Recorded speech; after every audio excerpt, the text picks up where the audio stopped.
buhay OFW. Mangapit bahay na naman kami kasi weekend ngayon. Diba? Ganun talaga. Siyempre, makalibre na naman kami ng kain sa aming sariling bahay. So, dito na naman kami sa bahay ng mayaman. Siyempre, ito yung mga mayayaman na may-ari ng bahay. Dito kami manghihingain na naman kami kasi wala kang pagkain sa amin. Kumusta kayo mga Inday? Kumusta mga Inday?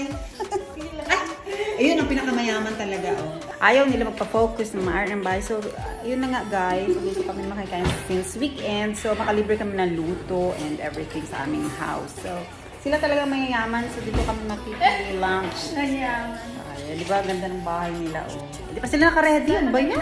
Ayun ang pinakamayaman. Ay, mahiyain ang pinaka...